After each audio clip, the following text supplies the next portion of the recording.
Dunlop মোড় থেকে সিঁথির মোড় পর্যন্ত মুখ্যমন্ত্রীর পদযাত্রাকে ঘিরে আজ এক নাটকীয় মুহূর্ত তৈরি হয়।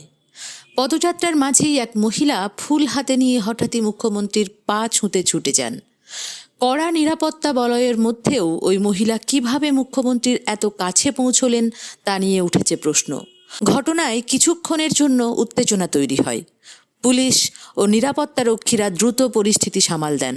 যদিও ওই মহিলার দাবি তিনি মুখ্যমন্ত্রীকে ফুল দিয়ে শুভেচ্ছা জানাতে এবং পা ছুঁয়ে প্রণাম করতে চেয়েছিলেন। ডানলপ থেকে সিঁথির মোড় পর্যন্ত এই পদযাত্রায় ব্যাপক জনসমাগম দেখা যায়। রাস্তার দুই ধারে দাঁড়িয়ে বহু মানুষ মুখ্যমন্ত্রীকে স্বাগত জানান।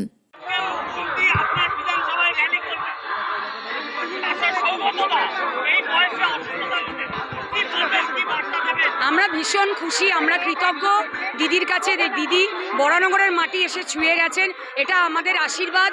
এবং তৃণমূল কংগ্রেসের কর্মীরা আরও উজ্জীবিত, সমর্থকরা আরও উজ্জীবিত। মানুষ মমতা দিদিকে আশীর্বাদ করবে, ভোটে জেতাবে, মুখ্যমন্ত্রী করবে।